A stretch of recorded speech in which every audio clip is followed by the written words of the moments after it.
Great. Good afternoon, everyone, and thank you for joining Cannabis License Experts and our team of and panelists of extensive expertise that we've brought in to explain cannabis industry experts for Massachusetts. And I'm just going to start by allowing everyone to give an introduction to themselves and the organizations that they work with, and then we'll hop into a lot of questions and information. So let's start with Dario Boyce.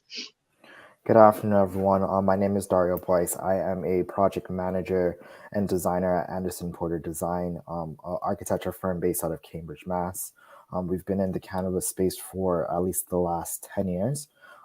Me personally, I've been at the firm going on 7 years this year, with my primary focus being on the cannabis industry. Thank you very much, Dario. And Jenna Rumpel.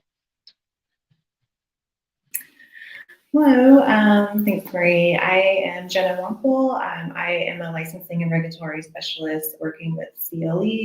My background is in licensing applications for cannabis, working with law firms primarily in California, and now branching out to the rest of the United States. And very happy to be here with the rest of this team. And next we have Shayla White. Good afternoon, everyone. I'm Shayla White. I am an associate at Prince Lobel-Ty Law Firm here in Boston, where I am in the real estate practice group, and I specialize in cannabis licensing, permitting, and zoning. Prior to joining the law firm, I was the director of equity in emerging industries for the city of Boston, where I certified Boston's equity cannabis applicants. Awesome. Thank you very much. And we're going to move on to Derek D'Ambrosio. Hello, my name is Derek D'Ambrosio. I'm a well-rounded entrepreneur with a passion for the cannabis industry. I'm the co-founder of Green Path Consulting Group, founding member of Cape Cod Cannabis, currently the general manager for Elevated Roots, and we're in the process of opening up our delivery services and a few social consumption lounges. I have over 20 years of experience in what I like to call the legacy market. I've been selling cannabis since I was about 15. I'm 43, so I know a thing or two about it. I'm also a successful entrepreneur in the travel, entertainment, food, and fashion industries. Excellent. Thank you very much, Derek. And following up, we have Mario Rodriguez. Good afternoon. Mario Rodriguez with Rossetti Protection Group. We are a security risk management company that is certified minority owned. Our organization is a cannabis security consultant. We've been in operations since 2012. And fun fact, the name Rossetti actually means Norse god of justice. So get that out of the way before anyone asks that question in the chat. But thanks for having us on. Thank you. And last but not least, we have Ms. Jillian Johnson. Hello, everybody. So I'm a founder and owner of Simply J. We're an all-women's national accounting practice. We're currently now in 11 states. Our service range from bookkeeping, accounting, fractional CFO, strategy, forecasting. We're data cleansers. We like data.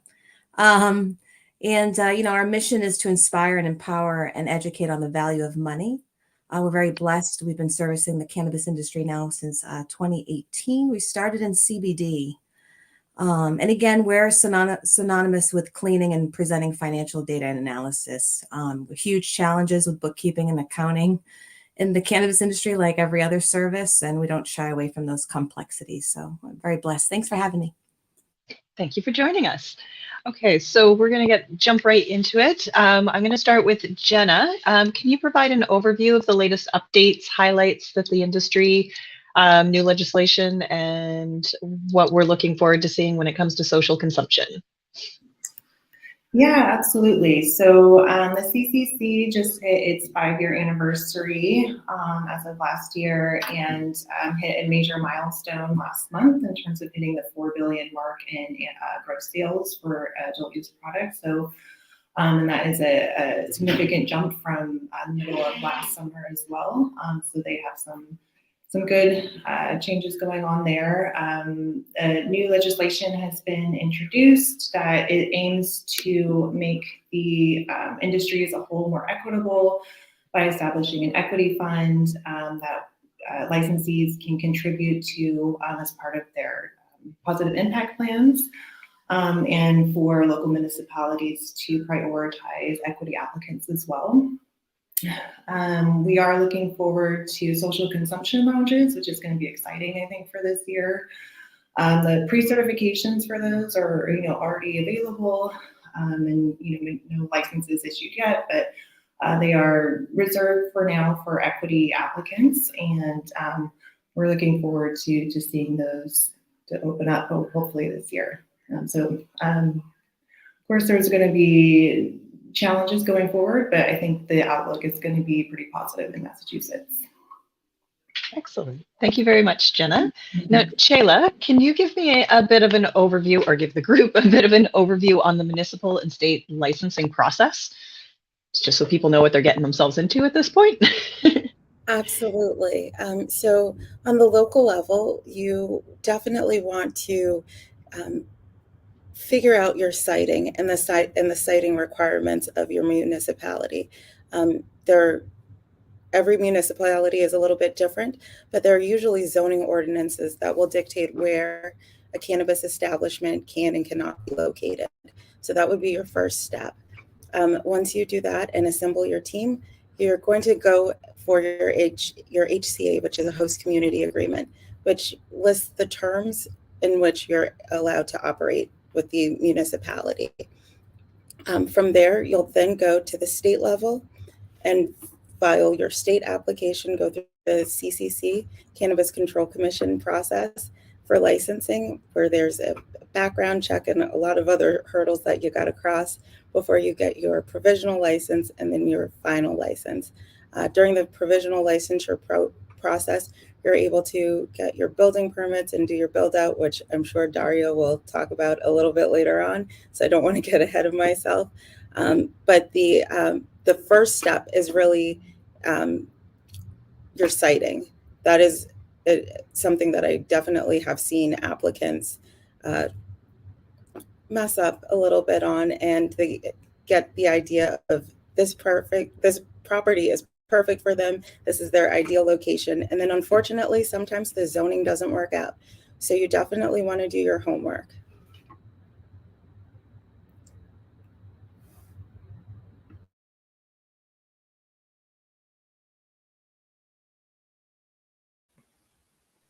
Marie, Sorry about that. I don't usually mute, but I was hearing some feedback. So sorry about that. Jillian, just because we know starting this process, financing is definitely a huge part of it. So what advice do you give startups when entering the cannabis space? Sure. Get your ducks in a row. So hire your legal staff, hire your CPAs, get your team in place. Make sure that your legal staff and your CPA are talking, are communicating, collaborating with you, especially when you're designing your business structure, the entity structure. That's always really crucial. One of the most important things is the forecasting model. We got to forecast and see, project our sales, and I'm talking realistic sales, and account for every possible cost that will come into play. You're also looking at tax liability. So those forecasting models can get pretty complex depending on the licensing, the facility, what type of, is it a cultivation, manufacturing, retail, et cetera. And it's amazing when you start small. I really, truly believe that this plant should not be mass produced. It's not corn or industrial hemp. That's my 2 cents. But especially line up your buyers before you plan to produce. Make sure that your product's already sold. That's going to be really crucial for inventory management. Yeah, thanks. All right. So with that 2 cents, I'm going to use that to lead into Derek, who has some interesting experience, legal legacy and legal, as do a lot of people, but not quite starting at 15, I don't think. So when we're looking at kind of the craft cannabis category, what do you see as the biggest benefits to producing a craft cannabis? Well, plant touching, like Jillian was saying, this is not like we're making tomatoes here. Cannabis does need, in my opinion, to be grown for it to be considered craft. It needs people. So plant touching people who are walking the fields every day, looking at the plants, taking care of them. It's a lot harder to grow a weed than you would expect. Anybody can grow cannabis, but it takes a lot of skill to grow craft cannabis. It's kind of like I'm not a very good cook. I could probably survive on a line at IHOP for a day, but there's no way I'm walking into a 4 or 5-star restaurant with a Michelin chef. So that's what it takes, is the Michelin style passion for it. At the end of the day, cannabis needs every single thing that every other industry needs, but it also needs plant touching people and people with culture. And if you are missing those ingredients, you're just going to be producing a lot of what we call like mids or boof. And you can grow it, but if you don't have anybody to buy it or you can't sell it, what good is it? So the market, whenever you have a new industry opening up, the people who first get into it usually are very lucky because they can sell any quality product for top dollar. And then it starts to decline and level out. The problem, what they don't understand, is most people have somebody that they've been getting their flower from. So if you can't provide those people the same quality product for around the same price, they're never going to come to your store and buy your stuff or buy your brand. So my competitors have never been a multi-state operator or another craft operator. It's always been the street and the legacy market. So when you're doing your projections, you shouldn't be projecting what the current market is. You want to project what people are really willing to pay for this product if you're going to be surviving the long term. That is excellent advice. Thank you very much. Now, let's move into some more technical questions that pertain to kind of setting up these operations. So, Dario, can you tell us a little bit about the permitting process and kind of the HCAs, the special permits, building permits, kind of what that kind of stages are going to look like for people as they enter this new and emerging market? Yep, gladly. So as Shayla said, the HCA host community agreement is one of the first things you need to do in order to start this entire process. So getting the buy-in from the community and really doing your due diligence and talking to the community and engaging the folks that you're going to be setting up shop in, so that they understand who you are, what you're trying to achieve for the community, the ways that you're going to give back to the community. Once you have that buy-in, from a architectural standpoint, we do look at zoning and zoning analysis. One of the first things you're probably going to do is do a site plan approval. So once you have your location, working with the civil engineer and your architects, making sure you have enough proper utilities coming to the site, proper sufficient parking on there, and where you're going to locate your mechanical units around the perimeter to ensure that you get appropriate buy-in from the municipality on your site plan. From there, or in that process, we're looking at flood zones and 100-year setbacks for particular civil types to make sure that we are good from a setback and zoning standpoint. Special permit is dependent on where you are. Some municipalities you may not have to go through special permit, but oftentimes you do, and that can be a lengthy process. Once you submit, there's a 30-day appeals period, and so The board, the local boards can push out your special permit, especially if they have a lot of questions. So the more tight your team is, the better chances of having a short, quick special permit process you can get.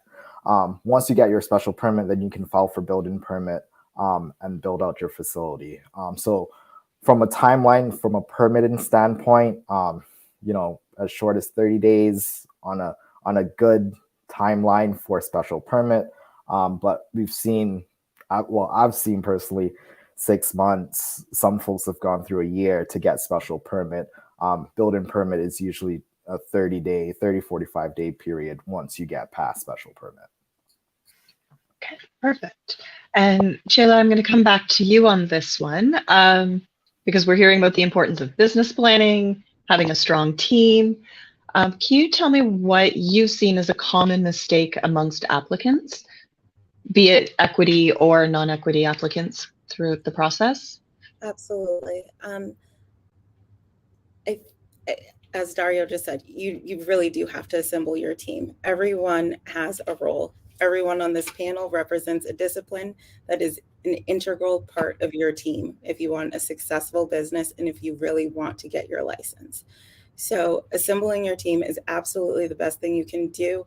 I've seen applicants, especially when I was on the city side, who did not assemble a team. They thought that they could do it themselves. And you can do a lot of research yourself. But when it comes down to applying for your license, you need somebody from each one of these fields behind you to look over everything that you do and every document that you sign, just to make sure you know exactly what you're getting yourself into, be it with a partner or with a municipality.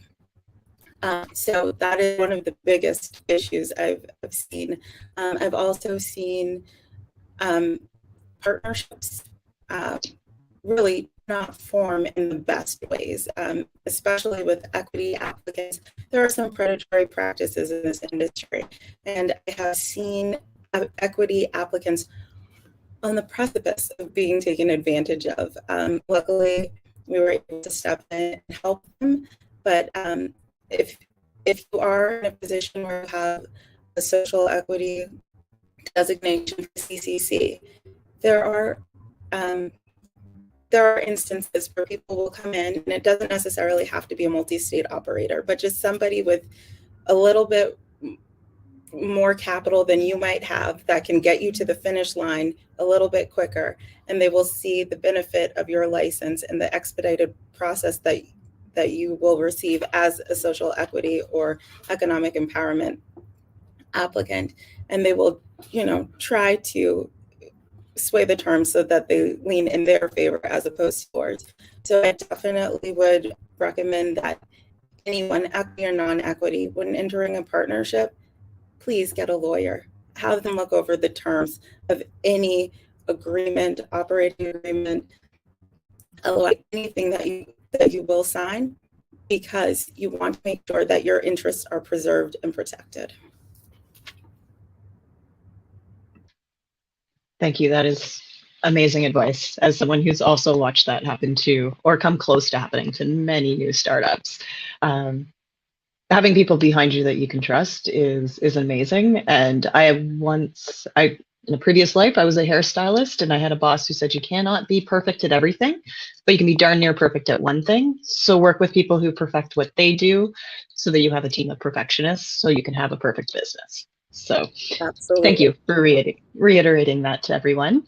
Now we'll get again into a little bit more of the nitty gritty when it comes to this process and some of what's involved. So Mario, when it comes to security compliance, can you provide some examples of things that are compliant with 935 CMR? And maybe give a description of what 935 CMR is for those of us who aren't as familiar. Sure. Yeah, that's the written policy that's required from the Cannabis Commission regarding your security plan, your operations plans and procedures. And they want to see that written documentation. Your insurance company is going to ask for something very similar to that. Want to see copies of what your plans will be, so they know what their risks are too. Before I answer the rest of the question, I want to backtrack on something that Dario talked about and touched on as well. When you start having that design layout and those facility design talks and things, it's important that if you do have someone for security, to start bringing them in on those conversations early. There's a term called CPTED, which is crime prevention through environmental design. And it's a strategy that we utilize when we're going into these environments. Dario talked about some of the lighting components, some of those design fixtures. What does the environment look like? Is it something that you're taking an existing building, you're tearing it down and putting up a new structure? Will there be trees in the way? Will there be blind spots for the cameras? What does that look like? All of those are important factors when we start talking about that design layout. And the earlier you get in front of that, the more money you actually save in the long term, so that you don't have to do all the design work, spend all this money with your designer and architect, and then come back and say, well, actually security decided that, this door doesn't work here, because you're walking out into an alley that's going to be, your risk and being poised to be broken into. So something to consider. But when you're talking specifically about what your security compliance is for 935, you have to go into, as you said, Maria, the nitty gritty.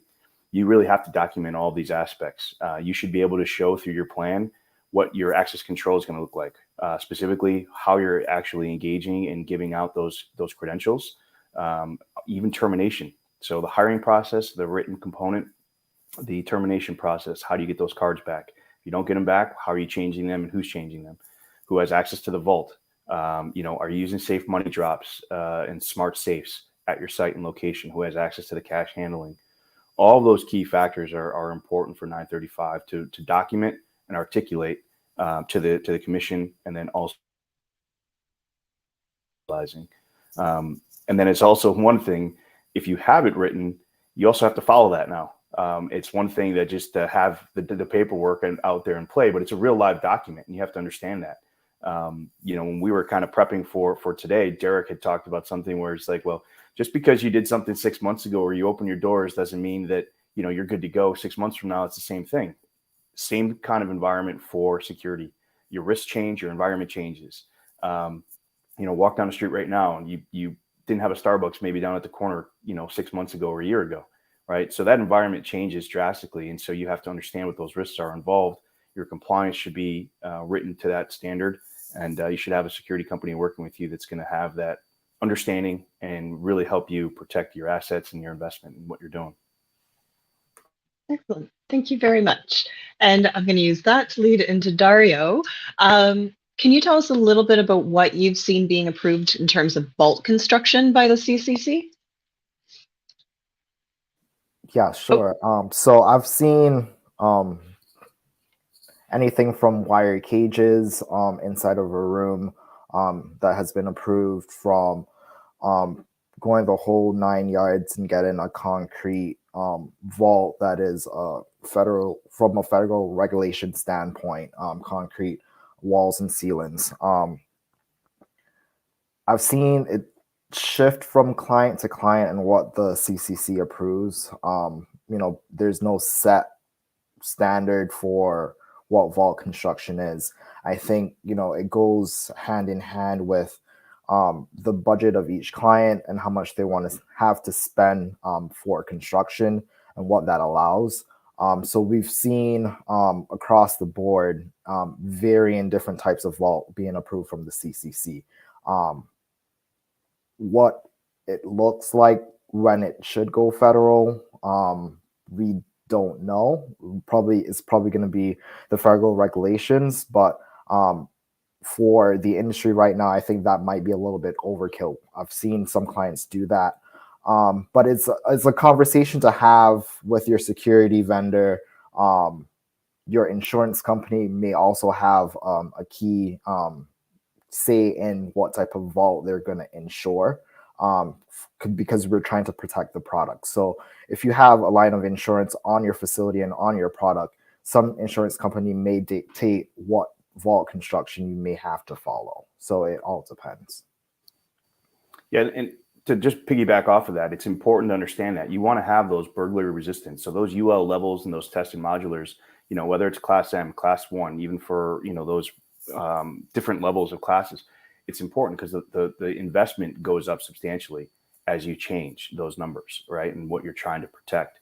And then on top of that, this is where, again, having the architect and the security talking from the get-go, if your design and layout has your vault touching the outside exterior wall, you have a problem, right? Yep. So, we're the guys that think the worst case scenario, and I can assure you that we're looking at ways that we can break into every single place that we go into, and we have been tasked with that many times too. But you have to understand what that looks like and what that risk is, and that's our job to get there and protect you and your team and your product and again the cash. So it's important to know all those features ahead of time and not just try to take a guess and say, yep, okay, this is good enough. It just doesn't work. Thank you very much, gentlemen. Now, Jillian, from the financial side, what advice do you provide organizations who are entering from legacy to legal? And don't worry, I've got you, Derek. We're gonna get your input on this one as well. Sure. So, oh goodness, think about it this way: the legacy team, man, they are masterminds. They really are amazing business owners, at least the ones that we've encountered. They're forced to operate under, the radar. They don't want to be seen, so they don't have banking, most of them. And so, the biggest struggle that we encounter with legacy to legal, and the advice I would give them is make sure you're hiring people to go in and take a look at your records, and that they're complete and accurate. We're doing actually 2 big projects right now with legacy to legal. They've both incurred at least $40,000 to $50,000 in our services. I mean, granted, we're going to save them probably at least triple that amount, because there's stuff that's just clearly missing. There's bank activity that hasn't been recorded. One company had 2 years worth of payroll expense that was never recognized. So it's eye-opening. And unfortunately, there's a lot of people out there that claim to be able to do these services, the bookkeeping and accounting, and they don't have the competency. This is hard stuff, especially when you get into cost allocations and looking at cost per unit. Technology, there's limitations there all over the place. So a lot of them are doing it in Excel, or they know it off the top of their head, right? So we got to back in and come up with all those records and basically build financial statements. So that way we can then hand it off to the tax team. The tax team has to take it back to the beginning of operation. They have to file returns from the get-go. So we're what we call look back. I think forensic, that term's been thrown out there too. So again, hiring the proper team to be able to understand, that we understand the industry, and we have other colleagues that do as well to support these services and do those look backs. So my takeaway so far is contact everyone on this panel for success. Okay, so Derek, I just want to take a moment and get your kind of personal experience and your input on kind of what happens with records of incarceration, lessons that have been learned, going from black market to, I don't like calling it black market, it's legacy. Yeah. We are legacy. Black market's just a bad term. We're the original operating system. That's why it's legacy, or it's been passed down from families like my situation. So the first thing I tell people that are my friends that are still operating in the legacy market that want to cross over is that, are you sure? Because you're going to have to work a lot harder to make a lot less money, but you'll be able to sleep good at night. So that's the reason I did it. We're in the compliance industry so that we can sell some cannabis. And the very first person that I went to was my lawyer. And if you're in the legacy market and you're operating at any level, you're going to have a good criminal lawyer. That person might not be the person who's going to be able to help you actually get into the legal market, but that's where I started. My lawyer was Tim Flaherty. He's part owner of Western Front. So when I went to him and told him what I wanted to do, he helped me put everything together. And he ended up opening his store just about a month or so before I opened mine. But for me, I started with him. I built my team. I had a roadmap, and it was super easy. It only took me about 3 years and $1 million with no guarantee that I could open. About a year into it, I realized that I actually don't even want a dispensary. What I want or wanted at the time was my own brand. I wanted something that was going to be around when I was gone. So I do tell a lot of my friends that if you want to get into the industry, figure out exactly what you want to do and what you're good at. So I'm not a good grower. I've actually killed a succulent, for the record. But once there's a packaged product ready to sell, I'm your guy. I'm sales and marketing. And I have good people who can do the rest for me. So know your lane, know what you want to do. I have a lot of friends that come to me and they all think that they want to grow craft fire. That's fine, as long as you don't want to make any money, because I made way more money selling mids than I did selling fire. That's the problem. And also, that's what sells in the legal market too. People want the affordable products, and it's very hard to produce an affordable product at a very small scale. So if you're coming in to make a lot of money, I wouldn't recommend doing craft cannabis. There's not a lot of money in that. So figure out if your point is to make money.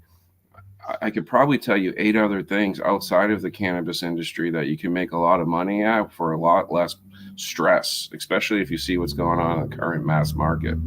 If you just want to make money, get into a new market that's opening up, grow booth, sell it for top dollar, and then get out once the real competition rises. That's kind of my thing. That's fair and good advice, as someone who's kind of watched that as well. Okay, so with that, can you tell me a little bit about what products you've developed under your brand, and kind of, do you have a personal favorite in terms of selling into the market?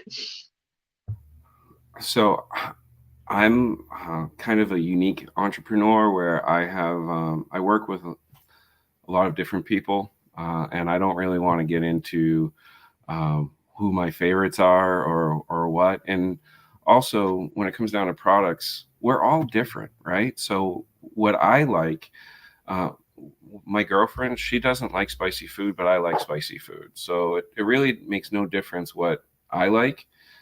Everybody's unique. So figure out what you like and focus on that. That's fair enough. And I believe, if I'm right, you are a vertically integrated organization with trade roots, yes? So Trade Roots is the only vertically integrated social equity company in Massachusetts. They're a great organization. I love those guys. Jesse Pitts is another social equity guy who's gone from legacy to legal. So they're known for their craft concentrates. That's what they specialized in. That's where they made their name. Their flower has changed the game. Like it's really stepped up. They use terp lock bags. They have this window so you can actually see the product before you buy it. One thing I would like to see in the industry a little more is a little more transparency from the retailer to the consumer. Right now, the average consumer goes onto a website, they look at some stock image. If they're lucky, they have a product description. And then when they get to the store, they can't see it, they can't look at it, they can't smell it. They have no idea what they're getting. A lot of the bigger stores that see a lot of volume a day, they're just box pushers. Like I hate it when I go to like Best Buy and I ask an associate something and they have to pick up the box and read the back of it to tell me. That's the same experience that a lot of people get at dispensaries. Cannabis is such a new product for so many people. They're looking for experts to be able to give their knowledge and their opinions, and it's hard to find that. So I'd like the state to step in and help with some of the training costs to do that. And I see that as a great opportunity to help people cross over from legacy to legal. So a lot of people in the legacy market, they don't deserve to be business owners. They're not going to make it in a regulated industry. But if they do have the passion for cannabis. So we could give them a good job and a good career in cannabis if we give them the training. And instead of having to like have a company pay for RVT, have that paid for by the state to give a certified job pool to all of these dispensaries that are looking for good people. I would love to see something like that happen.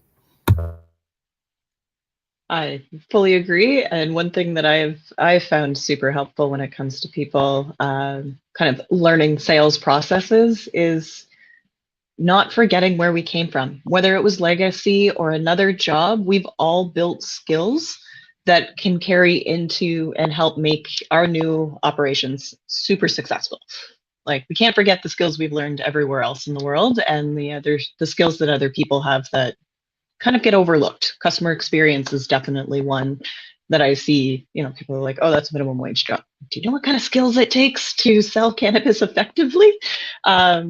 It's And with almost like knowledge. being a used car salesman and a doctor, because Exactly. if you don't have the knowledge, you can't give a good recommendation. And so you need to be able to ask the right questions, listen to the customer, and use your product knowledge to help a customer. And that's not an easy skill. So a lot of No. people look at it like bud tenders are minimum wage entry level workers. And that's really not the case. I mean, at the end of the day, yeah, we are retail, but it's not the same. We're not selling tomatoes or aluminum siding here. Yeah. No, I fully agree with that, and I appreciate you bringing that up. And for that, I want to move on to Dario. And can you give me a little bit of insight about kind of branding and customer experience from your perspective, and how to make that a more successful portion of people's operations? Yeah, sure. So for us, our approach is to understand what our client wants to achieve in their dispensary. So again, what is that customer experience? Do you want them to be interacting with your bud tenders on the floor, walking around, getting that education?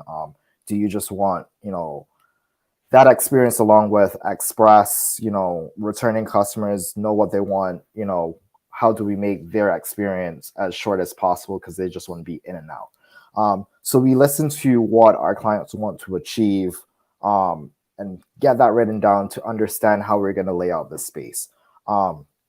So all of that comes into, telling the story of the client's brand.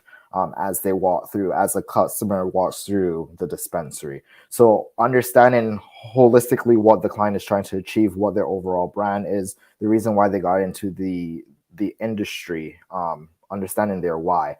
We try to portray all of that into our design of a dispensary, to make sure it really fits. The materials that we choose fits with their brand.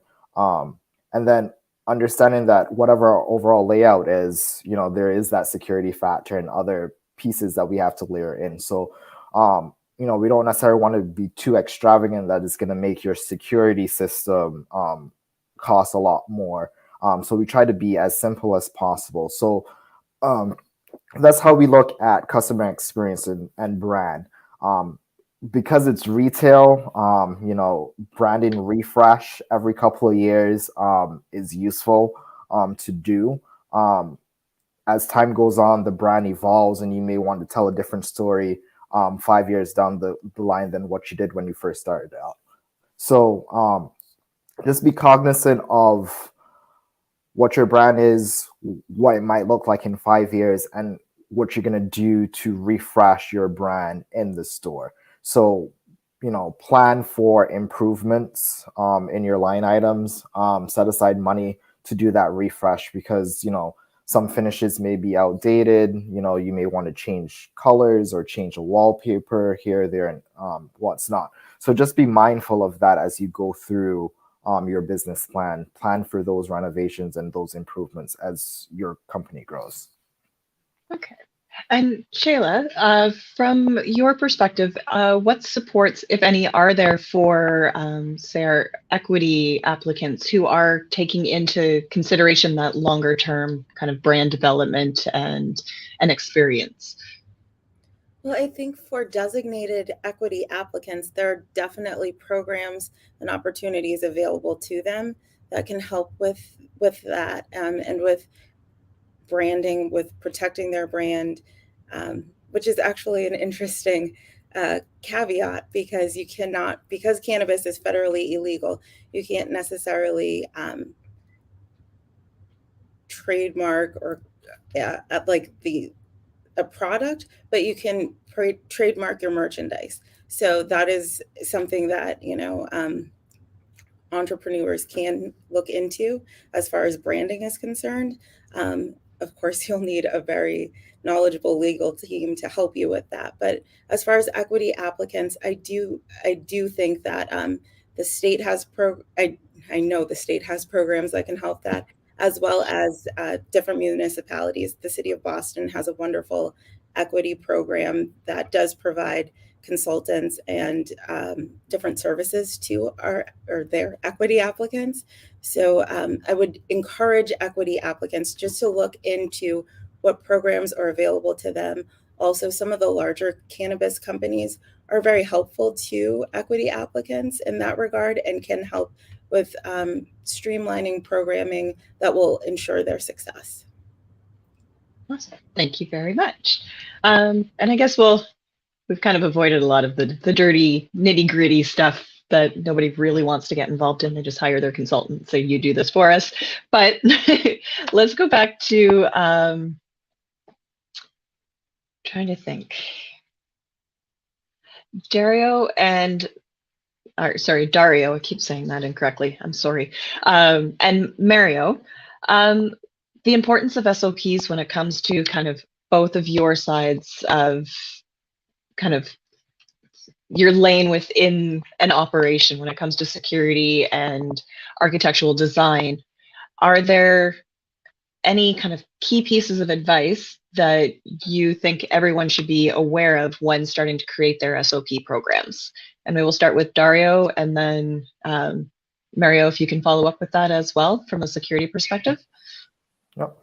So for SOPs, they're ever evolving, especially throughout the design process and once you're operational. I think from an architectural standpoint, we look for SOPs to understand how you want to operate your facility, the flow of product through the building, so we can plan rooms and adjacencies accordingly. Something as simple as how your employee arrives at the facility and gowns up before they start work is a critical SOP for us designers to know, so that we can plan the size of your bathrooms and locker rooms and your gowning rooms appropriately. Understanding, if someone has to go to the bathroom, are you gonna force them to degown, go to the bathroom and regown, or are you okay with them going to the bathroom in their scrubs? So contamination plays a big piece in SOPs, and part of us requesting SOPs before we design is so that we can minimize and mitigate any risks that we potentially see in the flow of personnel and product through the facility. So that is how we use that as an initial guide. Once we have a floor plan, obviously the SOPs are going to change based on room placements and better understanding of the facility floor plan. And then once you're operational, they're going to change again. So it's something to start early. It's never too early to start writing your SOPs, but just understand that they'll be evolving as time goes on. And Mario, from a security perspective, can you give us some insights into the SOPs and the joys of SOPs for security? Yeah, so everything needs to be spec'd, like Dario said. So they're talking from an operational standpoint. From the security avenue, we're looking at everything from the employee security policies, their personal safety components, their techniques, prevention techniques that we're going to incorporate into either internal theft, external risk. We want to have a clear understanding of what those SOPs are going to look like. Even from an OSHA standpoint, what is that going to look like for safe work practices, and how you're actually engaging your employees in safe work practices, and that has to be articulated. Again, it has to be written, but it also has to be followed. So these policies and procedures that we're writing for, that crime prevention, that crime diversion, that's internal and external. And then it also goes from there into emergency procedures. If you have a fire, what does that look like? What's your exits? what's the plan in place and how we're going to get out, save obviously the personnel and staff, but then also, your product and investment. What does that look like? How can we make sure that that's written to your specs and put a plan in place? We just did a project in Buffalo where other headquarters is, and Buffalo just got hit with a blizzard not too long ago. So these are dialogues there where you have to think about, from the security standpoint, if the power goes out and you have inclement weather and you lose power, well, the OCM and the commission and doesn't allow your cameras to go out. So where's your backup? That needs to be discussed. You need to have that plan in place. It needs to be articulated. So all of these are from the security standpoint of what we're looking at, and it's the operations to protect your investment and protect you. And then also, if I can add, SOPs, hand washing, placements of sinks, air showers, all of that stuff factors in on a design standpoint and a mechanical engineer and plumbing standpoint that we all need to factor into a design. It's easier to place a sink early in the design versus having your final walkthrough with the state or the CCC or the local building inspector, and they ask you to install a new hand sink in this location because it's too far from another one. So now you have to dig up your floor. So all of that stuff we look at in your SOPs. And then I think, as the strong topic of, when cannabis is going to go federally legal, GMP comes, there's a lot of talk about GMP and CGMP. And most of that talk for that is based on your SOPs and your record keeping. So the more in depth your SOPs are and the more that you follow your SOPs, the more that you can be, GMP compliant when that comes down the road, or if you choose to follow it now. So just keep that in mind too with your SOPs and building out your facility.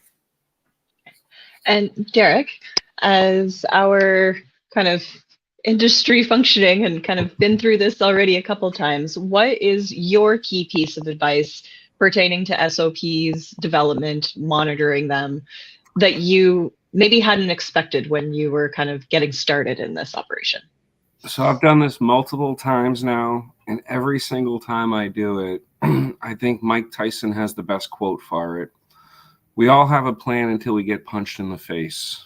And the cannabis industry has a way of punching you in the face every single time. So as you're sitting here getting excited, thinking about all the money you're going to be making when you finally open up, it's great to write it out and do the best you can. But as soon as you open those doors and you start actually operating with those SOPs, have them printed out. Start writing down the things that you want to change, because there's going to be some. And this is on a routine basis. The industry changes all the time. So have your people write out what they would like to do differently to make the process more efficient. Bubble that up to your compliance and your management team so that everybody gets to have a say as to how things get run. And then once they bubble it back down and you use the new ones, you try it that way for a week, that's when you have new SOPs that you have to submit. Whatever you submit to the CCC is what you have to do, because again, we are in the compliance industry, so we can sell a little cannabis. So if you submit your SOPs and you didn't fully think it out, well, guess what? You're going to have to follow that until you can submit new ones and they approve them. So, do your best to mock transactions before you submit them to make sure this is actually how you want things to work. Everything from receiving inventory to getting it ready for the floor to selling it, and, what happens if a customer wants to use a bathroom. So, we think we can think of everything, but every situation is different. So you can't just take someone else's SOPs, apply it to your store, and think it's going to work. Oh, that's great advice. If I can jump in too, please. Please do. It clearly it's a compliance need, but it's an operational need. it's for a backup plan in case your team wins the lottery or goes out sick. There's a reference to what the procedures are. And it's an element also of people's roles and responsibilities. They're going to look to that to understand, what's their part, how are they following them, and internal controls. I know the CCC is asking for internal control detail as well now, so we've been helping write those up, more of a summer level, and then we deep dive as operations progresses. It really is. It's like a deep dive, detailed, step-by-step process. And you really want to have that documented. And like Derek said, it's constant, and Dario, it's constantly evolving, constantly changing. We look at it weekly. Perfect. So, yes, write it down, follow it. Write it down, follow it. I've never heard somebody say that we're in compliance so that we can sell a little bit of weed, but I really like that. Like, that is a great way of explaining. Because I deal with so many, but it's just a micro, which is what we have in here in Canada for a smaller operation. And you're just like, but it doesn't matter. You're still licensing through a government operation. I don't ever want to hear, but it's just a micro one more time. So now we've only got 10 minutes left here. So anybody who is tuned in today, if you have any questions for anyone on the panel, please put those into the comment section and I'll try and get to those in the next 10 minutes. But what I'm going to do for now until we get some more questions is kind of start at the top. We'll make our way through the list. And if each of you can tell me what you are most excited for when it comes to the future of cannabis in Massachusetts. And let's start at the top with Sheila. Sure. So the thing I'm most excited for in this industry, for the future of this industry, is seeing equity become real. Right now, it's just a concept. I mean, there are active steps being taken, but I would like to see equity be real, not just in terms of ownership, but also in terms of job opportunities, in terms of seeing cannabis companies take a real or use this opportunity to really make an impact on the communities that have been designated as communities of disproportionate impact. I think there is like an enormous opportunity for these companies to make changes, be it small or something monumental. And with the larger companies, I think they have the opportunity to do something absolutely monumental to change these communities and create pathways for the little kids that are growing up in these impacted communities to become the CEO of a cannabis company, to become the head bud tender at a dispensary. I think there are so many opportunities, and those opportunities can lead people outside of the cannabis industry as well. So I really just can't wait to see the industry dig deep and figure out how to make sure that what benefits a few benefits everyone, especially the people that were harmed by the war on drugs. So that is what I'm most looking forward to. Excellent. Thank you. And Jillian, what are you most excited to see? It's happening right now, actually. These big MSOs are obviously have toxified the industry. And what I'm really excited about is I see my clients working with, bigger companies, and there's partnership, there's collaboration, there's cooperation. They're helping each other with supply chain issues, and they're supporting each other, and it's just so wonderful. It gives me the warm and fuzzies. I really appreciate it. So, and I'm sure that'll continue because, this plan is so amazing, and it should not be, like I said, mass produced, and it should be given the tender loving care it deserves, because then the quality is there. And it's really tough in this mass market to find what I want to consume. It's really difficult, and not be able to touch and smell. And so I'm really excited about that. Like, go team. Yay. And Mario, can you tell us a little bit about what you're most excited to see? Yeah, honestly, I think we were talking again before today, and it's come out that the industry now in Massachusetts, it's a $4 billion market. I think it's grown $1 billion in the last year, and that sounds great on paper. It sounds great in theory, but I think there's more work to be done. You can see in the comments there's a question that we're gonna have to kick back to Shayla, but talking about how we value the social equity and the applicants, and how we can get local governments to buy in. I think the reality is that what I'm looking forward to in the future is the opportunity as a minority-owned firm to be more actively involved in getting the social equity applicants and social equity opportunities that I think have kind of gone by the wayside. We have a lot of doors that we want to be knocking on, and I promised myself I wouldn't swear, but my goal is to kick those doors down rather than knock on them. And so that's really what I'm looking forward to. I think there's a ton of opportunities to work together and collaborate. The industry is at its peak, I think, and really just on a trajectory upwards. Just saw in the comments Joyce saying 5 billion. Sorry, I misspoke. But there's an opportunity, I think, for the future that we have opportunities to give them a market, protect their investments, and not become just a one-off kind of thing. And I think that's the goal here for us as an organization as a whole.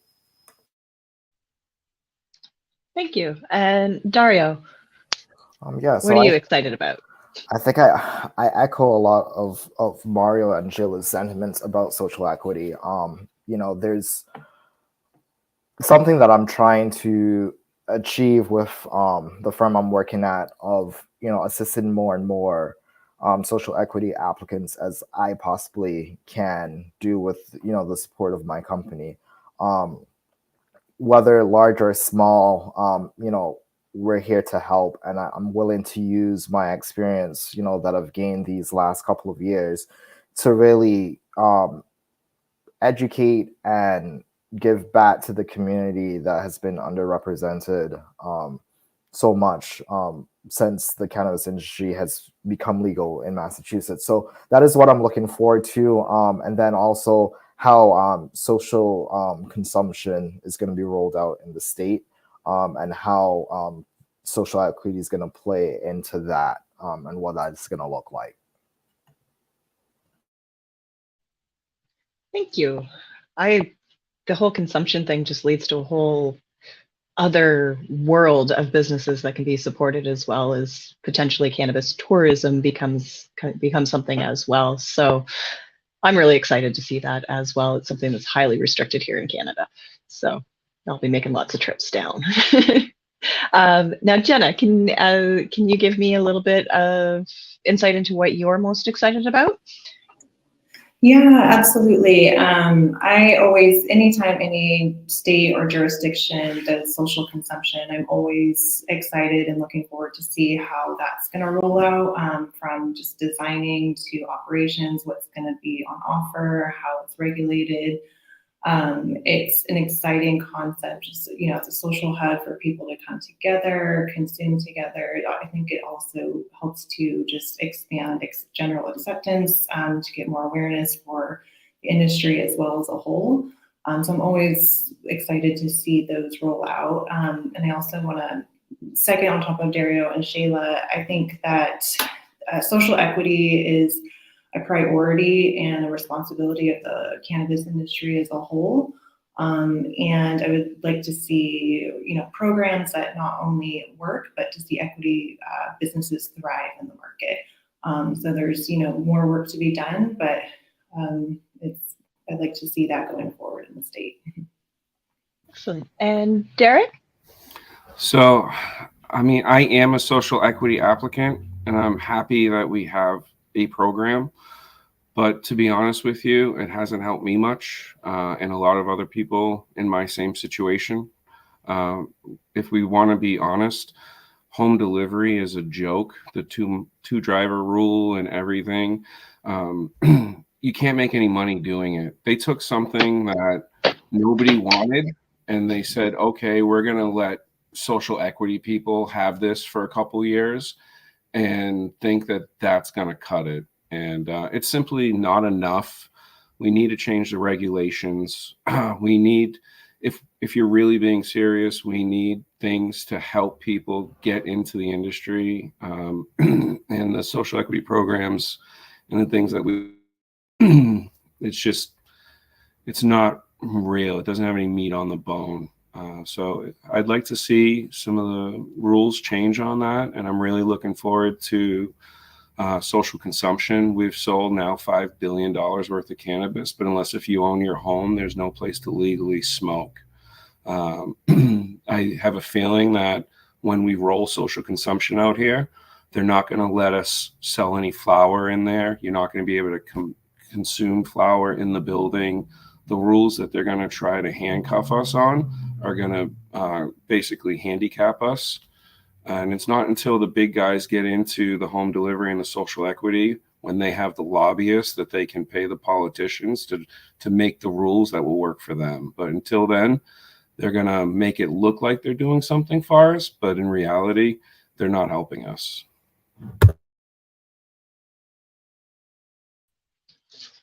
Okay.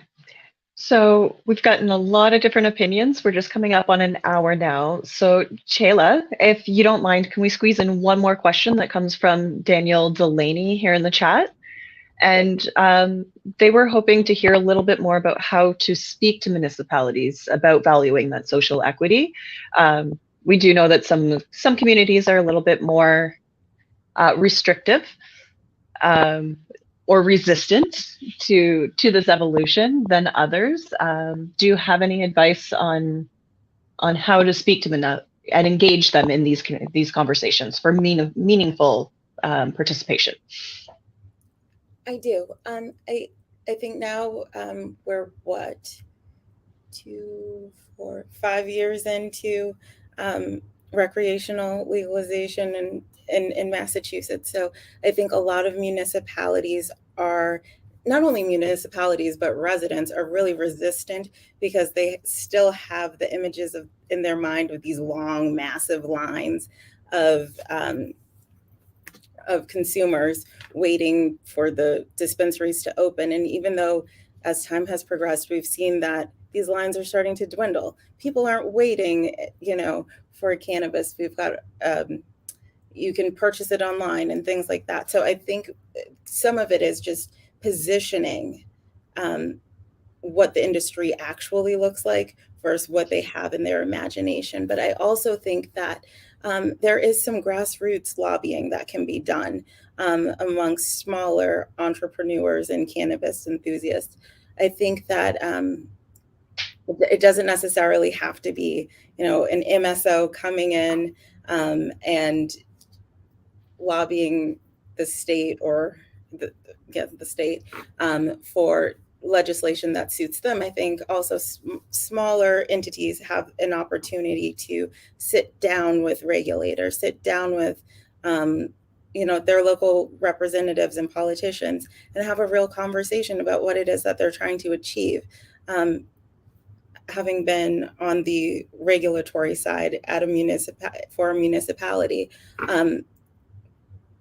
not everybody, but we do listen and we do welcome and encourage those kind of conversations. So I don't think that there's anything standing in your way other than, the only thing you have to lose is a little bit of time and not a great deal of time in trying to have a conversation. The worst thing they can say is no.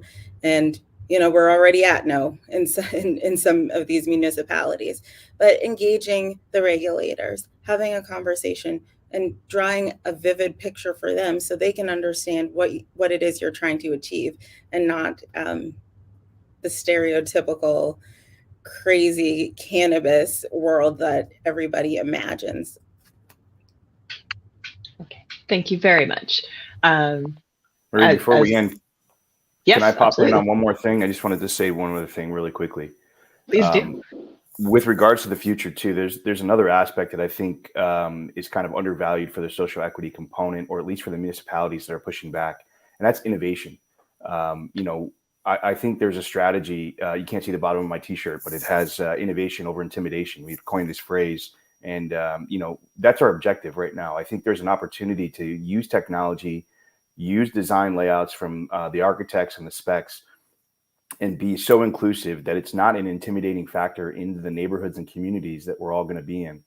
And I think the more that we can leverage those pieces, the future is brighter for all of us. You get better buy-in for the municipalities, and then you also get the opportunity that you can have a really sleek design, you have a great business, and then you're also being safe in that same process. And I think that's something that's completely undervalued at the moment.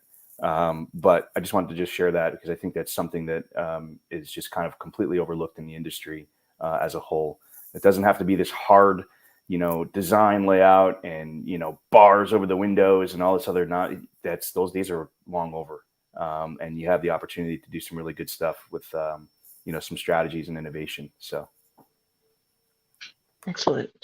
Thank you very much, everyone. We have run over the 1 hour today. While I could sit and ask questions all day of this panel because they have minds I want to suck all their information from, we are going to have to wrap up today. Please, if anyone does have any additional questions or would like to get in contact with any of the panelists, please feel free to email the email address at the bottom of your screen, and we will ensure that they are passed along to the appropriate person, and you will be contacted. And again, I'd like to thank everyone for your time in attending and listening to this fantastic panel. And I would like to thank all of our fantastic panel. Sorry, I'm looking at two screens and I keep noticing I'm not looking at you guys. I am, just not in a visible way. So yes, thank you all for joining. Thank you for sharing your insights and your advice. And I do hope to speak to you all again at various events and panels in the future.